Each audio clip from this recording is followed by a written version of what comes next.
Pernah nggak kalian ngerasain takut tapi penasaran banget sama sesuatu? Malam itu, di Bukit Angker, Jawa Timur, 4 sahabat cuma mau camping sebentar, tapi yang mereka temuin jauh dari kata biasa.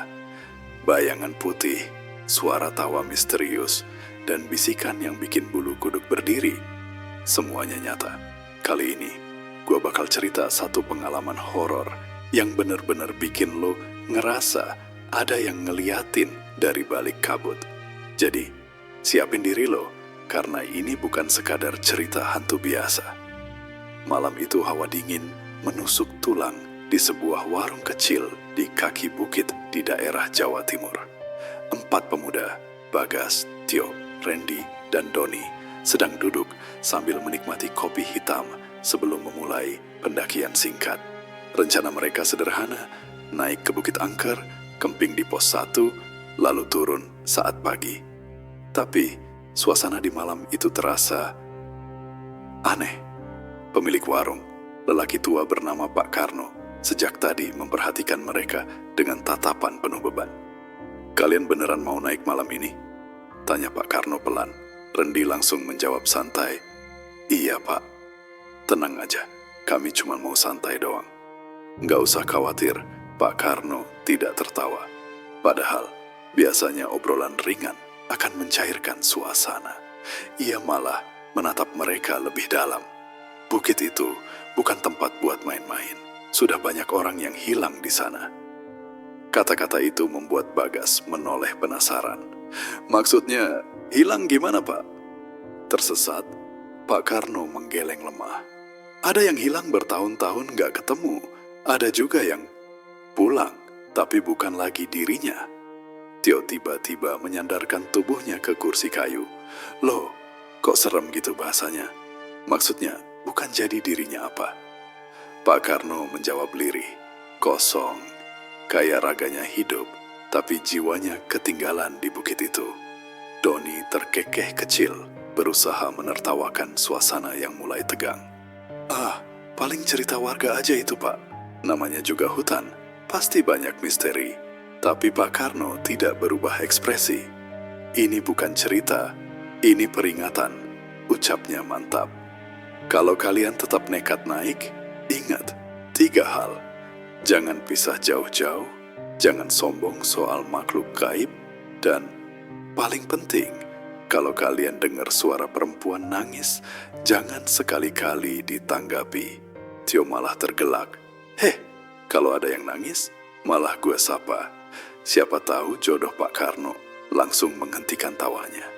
"Jangan pernah ngomong seenaknya tentang sesuatu yang kamu nggak ngerti." Pendakian dimulai pukul 10 malam. Langit gelap tanpa bintang, hanya kabut tipis yang turun makin lama makin pekat. Hutan bukit itu terasa janggal karena terlalu sunyi, seolah tidak ada kehidupan sama sekali. "Biasanya malam ada suara jangkrik, kan?" gumam Bagas sambil menyorotkan senter ke kiri dan kanan. "Mungkin cuaca lagi dingin, jadi hewan-hewan pada ngilang," sahut Doni asal. Tapi Tio yang berjalan paling belakang tiba-tiba memperlambat langkah. "Lu pada ngerasa gak sih? Kayak ada yang ngikutin?"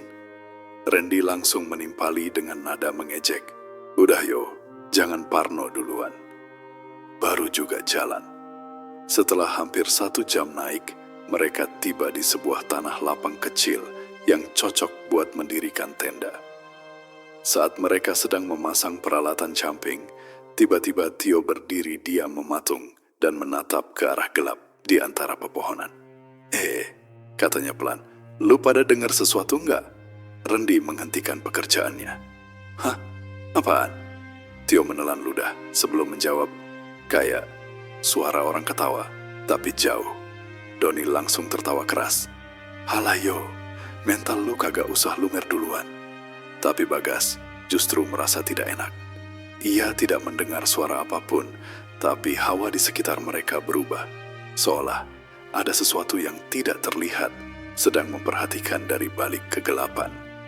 Dan sejak saat itu, perjalanan mereka bukan lagi pendakian biasa. Sesuatu yang tidak mereka pahami sudah terbangun. Angin semakin dingin menusuk tulang. Kabut turun lebih tebal dari sebelumnya, menelan cahaya senter yang mereka bawa. Randy mencoba mencairkan suasana dengan bercanda, sementara Doni sibuk merapikan tenda. "Udah selesai nih, tinggal bikin api unggun," kata Doni bangga. Tapi Bagas malah berdiri diam, memperhatikan pepohonan gelap di sekitar mereka. "Lu ngapain, Gas?" tanya Randy. Bagas menggeleng pelan. "Nggak tahu, dari tadi gua ngerasa kayak ada yang ngawasin kita." Tio langsung menyambar. "Nah kan, gua juga ngerasa gitu tadi," Doni menyeringai. "Yang ngawasin paling babi hutan, bukan jin." Baru saja Randy hendak menjawab, mendadak terdengar suara tawa lirih dari kejauhan. Pelan, tipis, namun jelas. Suara itu seperti milik seorang perempuan, namun nada tawanya aneh, seperti tercekik. Suara itu berhenti tiba-tiba. Mereka semua langsung terdiam. Mata mereka saling bertatapan dalam kebingungan. "Lu pada dengar tadi?" Suara Tio gemetar. Bagas yang tadinya mencoba berpikir logis kini meneguk ludah. "Iya, gue dengar." Doni masih berusaha tertawa. Paling suara hewan." Randy menatapnya dengan kesal.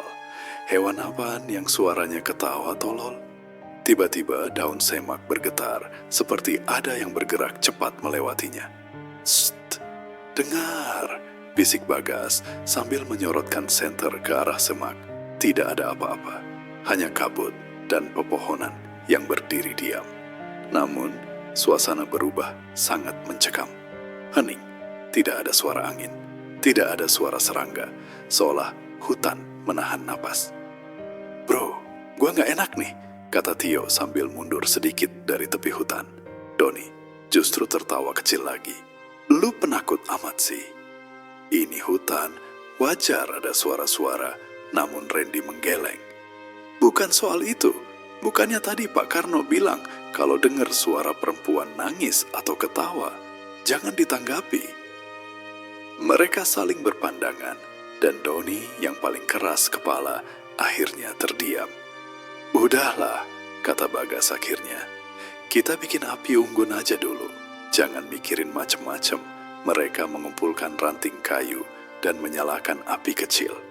Hangatnya, api sedikit menenangkan perasaan mereka, tapi tidak menghapus kegelisahan yang menggantung di udara. Tio duduk berdekatan dengan yang lain. "Gue nggak tahu kenapa, tapi gue ngerasa tempat ini salah." Randy merapatkan jaketnya. "Gue juga. Ini hutan aneh banget. Sejak kita masuk tadi, suasananya kayak ngikutin mood kita." Doni mendecak. "Berisik banget sih kalian. Udah, tidur aja, besok turun pagi." Namun malam itu tidak memberi mereka kesempatan untuk tidur. Tepat saat mereka mulai menenangkan diri, suara langkah terdengar di tengah kabut. Pelan, lambat, seperti kaki yang menyeret. "Siapa itu?" teriak Bagas sambil berdiri. Tidak ada jawaban, tapi langkah itu berhenti. Randy menyorotkan senter ke arah suara, tapi yang terlihat hanya kabut tebal dan pepohonan yang diam tanpa nyawa. Tiba-tiba, Tio menarik lengan Bagas dengan panik. "Gas, itu apa?" Bisikan Tio begitu pelan, namun penuh ketakutan. Bagas mengikuti arah pandangnya, dan di antara kabut, samar-samar terlihat sesuatu berdiri di bawah pohon besar. Wujudnya putih, tidak bergerak, hanya berdiri mematung, menghadap mereka. "Jangan liatin," bisik Bagas cepat. "Matikan senter kalian." Mereka mematikan semua cahaya dan hanya mengandalkan api unggun yang mengecil. Suasana semakin menegangkan. Rasa takut kini benar-benar menusuk. "Itu manusia kan?" bisik Doni. Akhirnya kehilangan keangkuhannya. Tidak ada yang menjawab. Lalu sesuatu terjadi. Makhluk itu mulai bergerak. Pelan, mendekat, dan saat ia melewati celah kabut, rambut panjangnya yang kusut terlihat jelas, tergantung menutupi wajah. Bajunya lusuh, putih, tapi tubuhnya tidak menyentuh tanah.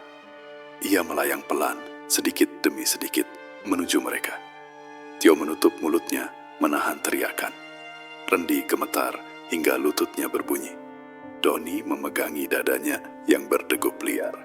Dan Bagas hanya bisa berbisik lirih. Jangan ada yang ngomong apapun, jangan gerak. Itu bukan manusia. Mata mereka menatap makhluk yang melayang itu tanpa berkedip. Sosok putih itu begitu hening, rambut panjangnya menutupi wajah. Baju lusuhnya bergetar pelan, mengikuti angin malam. Tio menahan napas, berusaha tidak bergerak. Gas, kita harus apa? Bisiknya. Bagas menekankan jarinya ke bibir Tio. Diameter, jangan sampai dia dengar suara kita. Doni yang tadinya penuh percaya diri, kini menunduk, menggigit bibir. Gua gak percaya ini nyata, gumamnya, tapi matanya tetap menempel pada sosok itu. Sosok putih itu bergerak pelan ke arah api unggun, tapi anehnya tidak menimbulkan bayangan apapun. Randy mencoba berbisik dengan suara gemetar. Kita harus lari, gak bisa di sini. Bagas menatapnya tajam. Kalau kita lari, kita cuma bikin dia marah. Tetap di tempat, tetap diam. Kabut tebal menutupi mereka, dan langkah-langkah sosok itu terdengar semakin dekat. Setiap detik, seperti jamur waktu yang menekan dada mereka. Tio menunduk, gue gak bisa, gue takut banget. Bagas meraih tangan Tio, menenangkannya. Gue juga takut, tapi kalau kita panik, semuanya berakhir. Doni menggerakkan tubuhnya sedikit, mencoba meraih senter untuk melihat lebih jelas. Seketika itu, sosok putih itu berhenti. Rambutnya menutupi wajah, tapi aura dingin yang keluar membuat udara di sekitar mereka terasa membeku. Kita nggak apa-apa kan? Doni berbisik panik. Bagas menggigit bibirnya, menatap senter yang tak berani disentuh Doni. Kita cuma harus sabar. Jangan sampai gerakan kita terlalu jelas. Suara tawa tipis terdengar lagi. Kali ini lebih dekat. Randy menelan ludah. Suaranya nyaris tak terdengar. Dia ketawa lagi. Tapi kayaknya dia nyari kita. Tiba-tiba sosok itu berhenti beberapa meter dari mereka. Tidak ada gerakan ekstrim, tapi kehadirannya cukup membuat jantung mereka berdebar. Apa dia? Mau ngomong? Bisik Tio. Bagas menggeleng. Jangan berharap begitu. Sosok kayak gini gak datang buat ngobrol. Kabut menutupi seluruh pandangan mereka. Api unggun mengecil dan hawa dingin semakin menusuk. Doni menatap sekeliling, berusaha mencari jalan keluar. Kalau dia mendekat lagi, kita harus gimana? Bagas menenangkan. Jangan gerak, jangan panggil apapun. Biarkan dia pergi sendiri. Setelah beberapa menit yang terasa seperti jam, sosok putih itu berhenti. Beberapa detik kemudian, ia menghilang begitu saja, seakan larut dalam kabut malam. Keheningan menyelimuti mereka. Tio menunduk, menahan air mata. Gue gak nyangka. Randy gemetar, suaranya pecah. Kita masih hidup, ya? Doni menepuk pundak mereka. Astaga, itu beneran? Kuntilanak? Bagas menunduk, menatap api unggun yang berkedip. Iya, tapi kita selamat. Tapi kita harus ingat, malam ini belum selesai. Kita baru mulai. Dan sosok itu pasti masih di sekitar. Matahari mulai mengintip di balik kabut tipis pagi itu. Tapi hawa dingin tetap menempel di tubuh mereka. Randy masih duduk di dekat api unggun yang hampir padam, menatap kosong ke arah pepohonan. Gue gak nyangka semalam. Itu nyata, gumamnya. Bagas menepuk pundaknya. Iya, tapi kita selamat. Itu yang penting. Tio menatap tanah di sekitarnya. Matanya masih merah karena kurang tidur. Gue ngerasa ada sesuatu yang ninggalin jejak di sekitar tenda kita, ujarnya pelan. Doni yang mencoba menertawakan ketegangan semalam, kini diam 1000 bahasa. Mereka menelusuri tanah lapang itu dengan hati-hati. Di beberapa titik terlihat bekas kaki kecil, samar namun jelas. Kaki manusia atau apa? Tanya Randy sambil menunjuk jejak yang membentuk lingkaran di dekat tenda. Bagas menunduk, matanya menyipit. Gue nggak tahu, tapi jejak ini nggak ada yang lain di sekitar sini. Dia semalam pasti di sini. Tio menelan ludah. Jadi itu beneran? Kuntilanak putihnya ninggalin jejak. Bagas hanya mengangguk pelan, tak berani bicara lebih keras. Doni mencoba memecah ketegangan. Ah, masa sih? Bisa aja itu jejak hewan atau tanahnya yang beda. Tapi ketika mereka menoleh ke sisi bukit, kabut tipis bergerak, seakan ada yang mengikuti mereka. Doni, diam, jangan bikin suara, bisik Bagas tegas. Doni terdiam, jantungnya berdetak lebih cepat. Mereka berjalan pelan, mengikuti jalur yang agak menurun. Mata tetap waspada ke setiap pepohonan gelap. Gua ngerasa kita nggak sendirian, bisik Tio. Hampir terdengar seperti rintihan. Randy mengerang. Gua juga. Setiap langkah, kayak ada yang mengawasi. Saat menelusuri jalur sempit di tepi bukit, Bagas melihat sesuatu yang mencurigakan. Sebuah kain putih lusuh tersangkut di ranting pohon. Lihat ini, kainnya sama kayak baju semalam, gumamnya. Tio merinding. Jadi itu, bukti nyata dia ada di sini. Doni mencoba bersikap logis. Mungkin cuman kain tua yang nggak sengaja nyangkut, kan? Tapi Bagas menatapnya dengan tatapan tajam. Kain itu nggak mungkin dari sini. Gue yakin itu dia. Sosok itu nyata. Mereka akhirnya memutuskan untuk turun ke jalur yang lebih aman menuju kaki bukit. Namun, langkah mereka berat karena setiap jejak, setiap suara kabut, membuat napas mereka tersengal. Kita harus janji, nggak nyebut apapun ke orang lain tentang ini, kata Bagas. Randy mengangguk cepat. Ya, gue ngerti, ini terlalu serem kalau diceritain. Tio menatap sekeliling, wajahnya pucat. Tapi, kita nggak bisa menolak fakta, kan? Dia nyata, dan semalam dia nyaris ngambil kita. Doni hanya menunduk, menelan ludah, menyadari bahwa malam itu adalah awal dari misteri Bukit Angker yang belum mereka pahami sepenuhnya. Setelah turun sedikit dari puncak, mereka berhenti di sebuah saung tua di pinggir jalur pendakian. Angin pagi masih dingin, dan kabut tipis menempel di rambut mereka. Kalian pernah dengar tentang legenda Bukit Angker? Tanya Bagas sambil menyalakan rokok. Walau ia tahu seharusnya tidak merokok di area hutan. Tio menggeleng, matanya masih merah karena takut semalam. Gue cuma tahu cerita orang tua di desa, tapi nggak pernah dengar detailnya. Doni mencondongkan badan. Ceritanya apa sih, Gas? Jangan bikin gue tambah takut. Bagas menelan ludah. Dulu, katanya, ada seorang wanita yang meninggal tragis di puncak bukit ini. Waktu itu nggak jelas, tapi konon dia korban pembunuhan. Setelah itu, arwahnya nggak tenang. Makanya, dia muncul sebagai kuntilanak putih, terutama bagi orang yang masuk malam-malam. Randy menatap ke arah hutan gelap. Jadi semalam, yang kita lihat itu dia? Bisik Tio. Bagas mengangguk pelan. Iya, dan dia kayak ngecek kita, tapi nggak langsung nyerang. Mungkin karena kita nggak ganggu dia. Doni mencoba terdengar logis meski wajahnya masih pucat. Kalau gitu, kenapa cuma muncul sama kita? Banyak orang kan yang naik bukit ini? Bagas menatapnya tajam. Banyak yang nggak pulang atau mereka yang pulang nggak lagi jadi dirinya. Itu yang Pak Karno bilang. Bisa jadi kita beruntung semalam. Dia cuman ngeingatkan kita. Tio menunduk, suaranya pelan. Gue nggak nyangka. Selama ini gue pikir semua itu cuma cerita rakyat. Bagas menepuk pundak Tio. Seringkali cerita rakyat itu lahir dari kebenaran yang nggak bisa dijelaskan.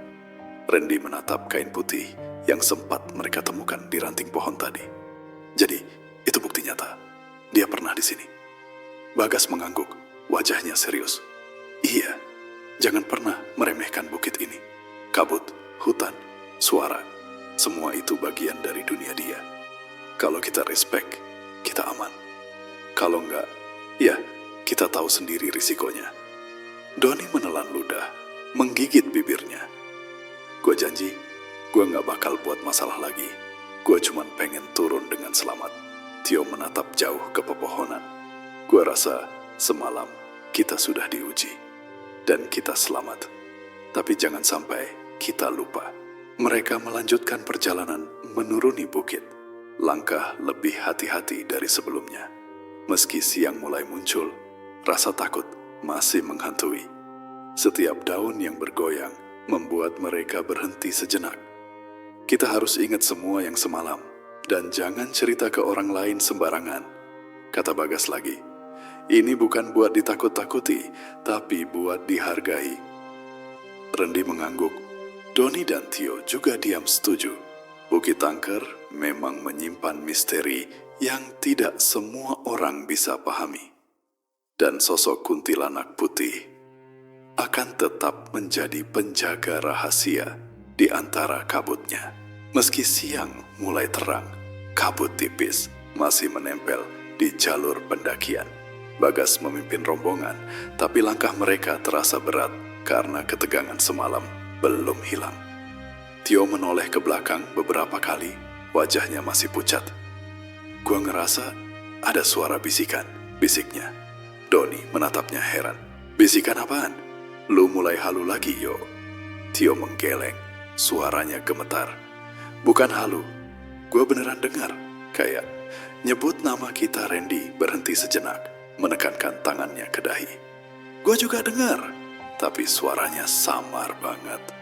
Kayak datang dari arah hutan yang lebih dalam. Bagas mengerutkan kening.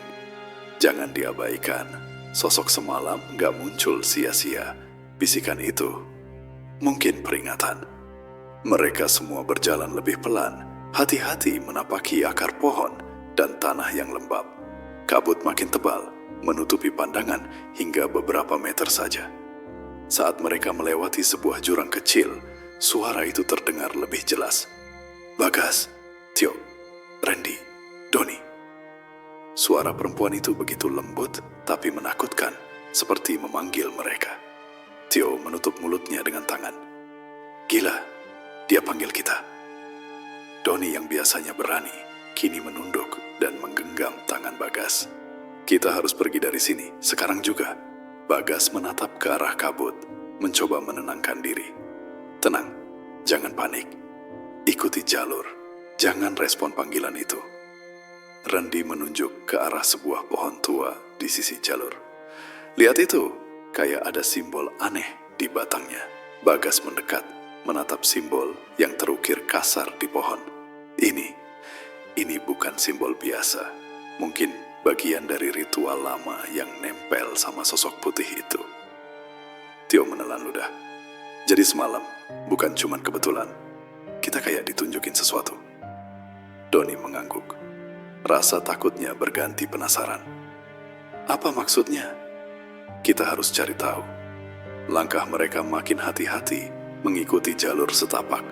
Bisikan itu kadang muncul dari kanan, kadang dari kiri, tapi tidak pernah mendekat terlalu cepat. Gue ngerasa dia gak mau nyakitin kita.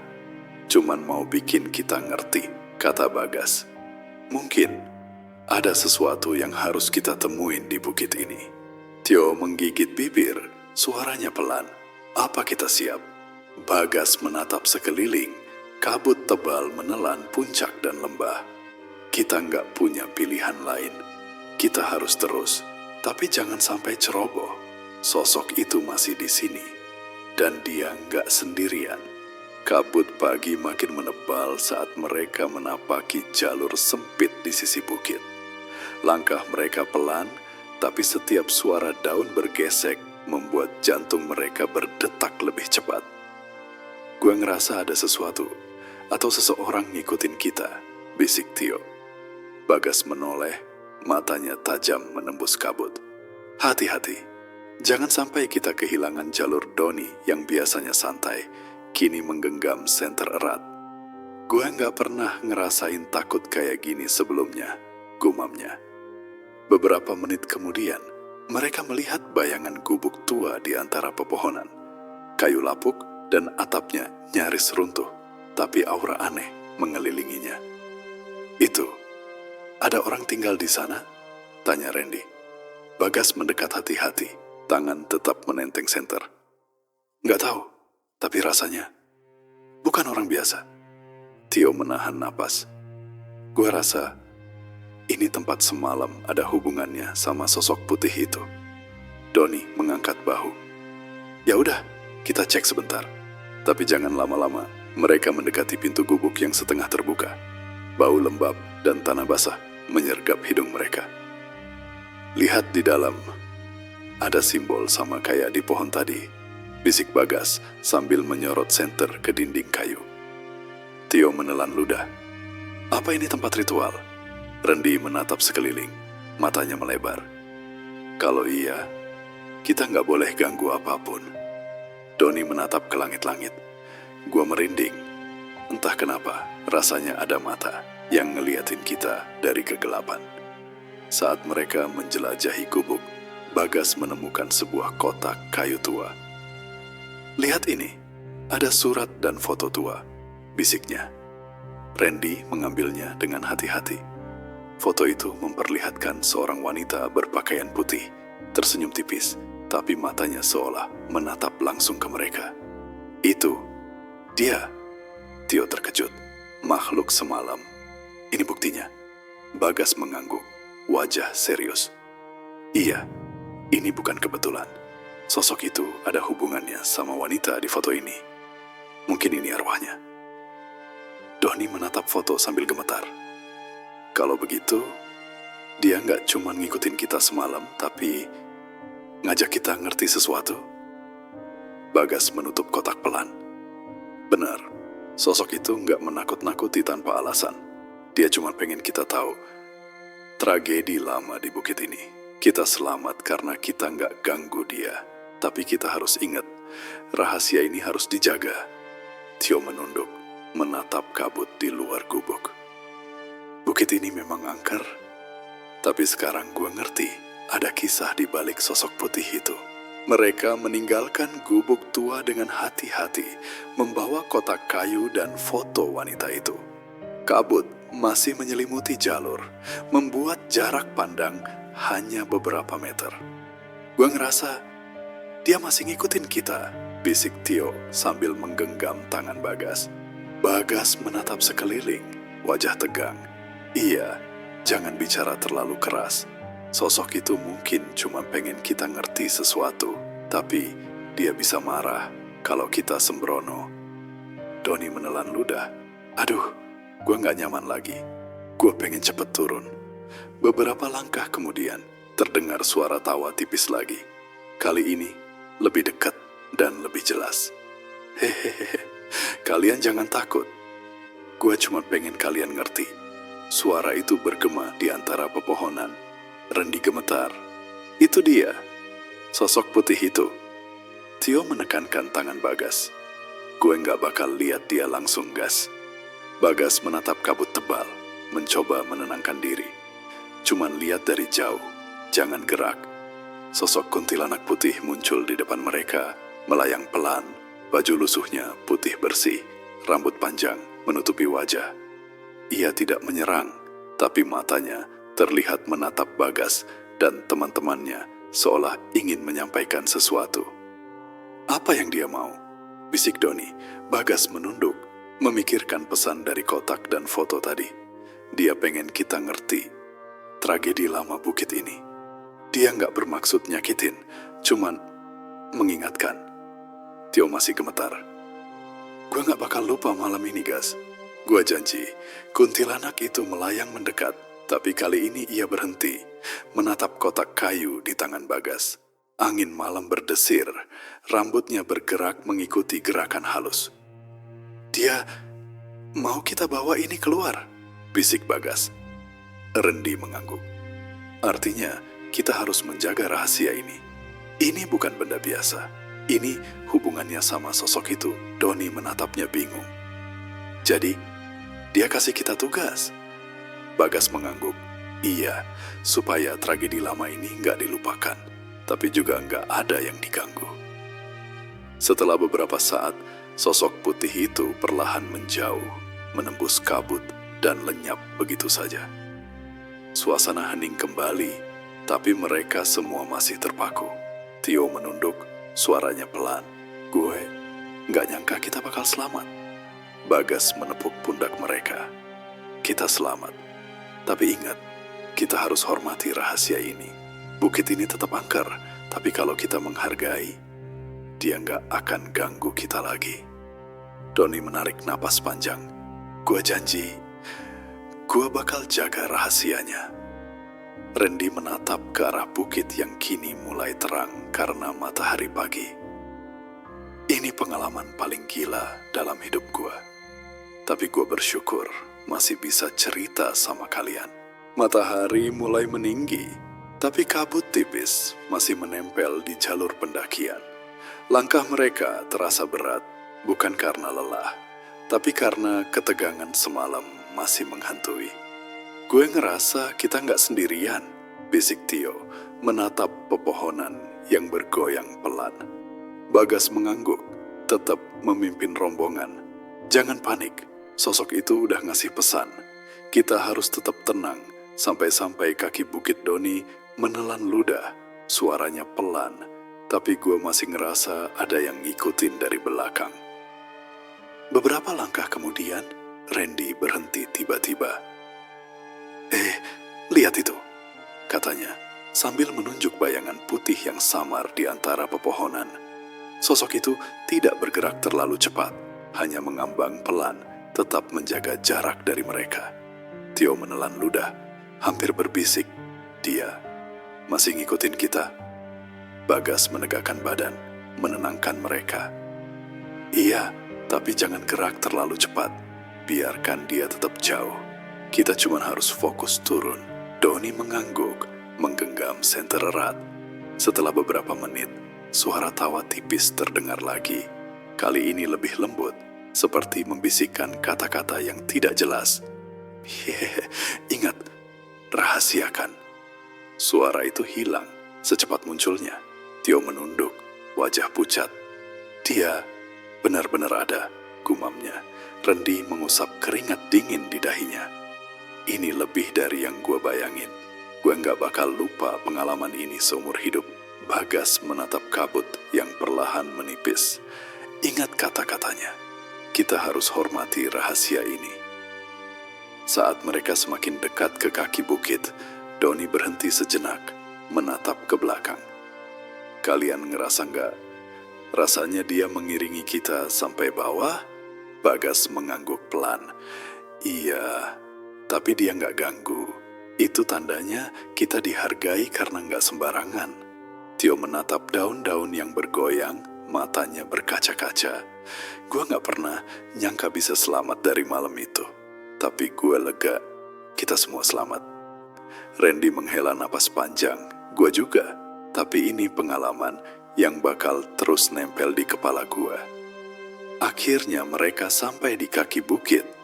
Matahari terang sekarang, kabut perlahan menghilang. Suasana hutan terlihat biasa, tapi hati mereka tahu bukit angker menyimpan misteri yang tak semua orang bisa pahami. Bagas menatap sekeliling. Kita selamat, tapi jangan pernah cerita sembarangan. Sosok itu nyata, dan dia akan selalu menjaga rahasianya sendiri. Tio, Randy, dan Doni mengangguk setuju. Mereka berjalan meninggalkan bukit itu, masing-masing membawa rasa takut, kagum, dan hormat yang bercampur aduk.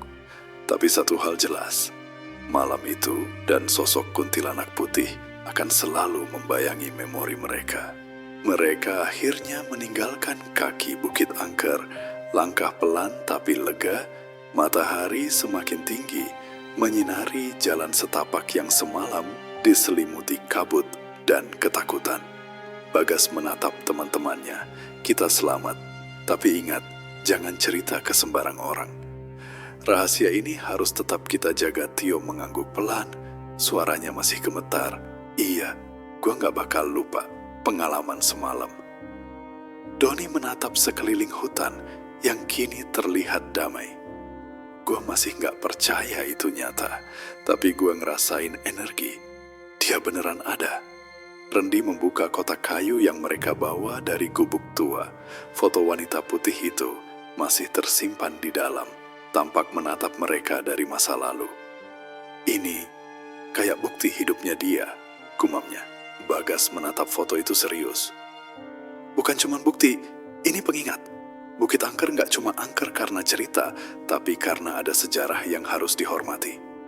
Tio menelan ludah. Gua rasa dia gak jahat. Malah, dia melindungi rahasia ini dan mungkin melindungi kita juga. Saat mereka berjalan meninggalkan hutan, kabut tipis mulai menghilang, tapi angin malam masih terasa dingin di punggung mereka.